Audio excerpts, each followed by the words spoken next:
Bonjour Sarah, aujourd'hui je vais vous parler de la place des femmes dans la société française au XXe siècle. Pour commencer, on va regarder trois aspects très importants dans ce sujet. Le premier, c'est le statut d'infériorité des femmes dans cette époque. Le deuxième, c'est l'émancipation juridique et politique. Et finalement, on va voir des autres formes d'émancipation. On va commencer par dire que les femmes représentent approximativement les 50% de la population. Alors, la question qu'on va se poser, c'est pourquoi les femmes ont été maintenues pendant longtemps dans une statut d'infériorité et comment elles ont accédé progressivement à une égalité juridique, politique et sociale.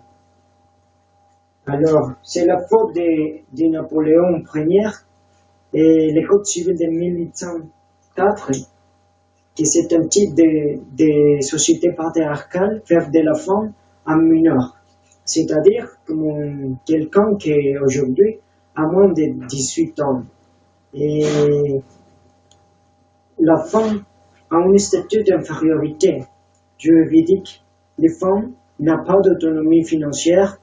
Elle dépend complètement de son mari. Elle n'est pas travailler si son mari s'y oppose. Elle a des devoirs maritaux. Elle doit satisfaire les appétits carnals de son mari.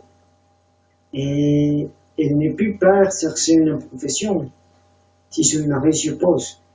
Et finalement, elle continue à la sphère domestique. À cette époque, les femmes travaillent dans la ferme, mais avec la révolution industrielle, ils ont accédé à quelques types de travail comme le textile, mais avec un salaire inférieur à celui des hommes. Mais il y a un point très important de l'histoire qui fait le changement total, c'est la Première Guerre mondiale, parce que les hommes sont dans la guerre et les femmes restent dans la maison. Elles travaillent dans les usines d'armement. Elles commencent un type d'indépendance financière. Et alors, on va parler de l'émancipation juridique et politique. Il y a des facteurs favorables. Le premier, c'est le niveau d'enseignement des jeunes filles. Ce niveau d'enseignement a augmenté. Et avec une loi de 1880, qui fait que l'éducation soit égale pour les hommes et pour les femmes. Un autre facteur favorable a été que près de 1,4 million hommes ont mort dans la guerre. Et cela signifie que quelques nombre de femmes ont devenu chefs de famille. Il y a un autre facteur très important dans l'émancipation des femmes, dans l'émancipation juridique et politique. Et c'est l'apparition des mouvements féministes dont la principale revendication c'est l'obtention des droits à voter.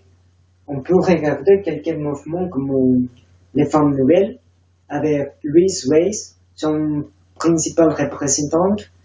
Et finalement, en 1944, elles ont obtenu les droits à voter. Et en 1945, plus ou moins une trentaine de femmes ont accédé au Parlement, ont entré au Parlement. C'est-à-dire que les femmes ont une influence dans les lois, dans les politiques de son pays. Et finalement, on va voir des autres formes d'émancipation par le travail, par exemple.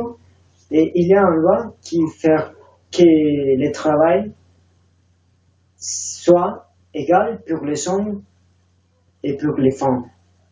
Et aussi, il y a une loi pour les mouvements politiques qui fait qu'ils sont les mêmes quantités des hommes que des femmes dans la postulation politique.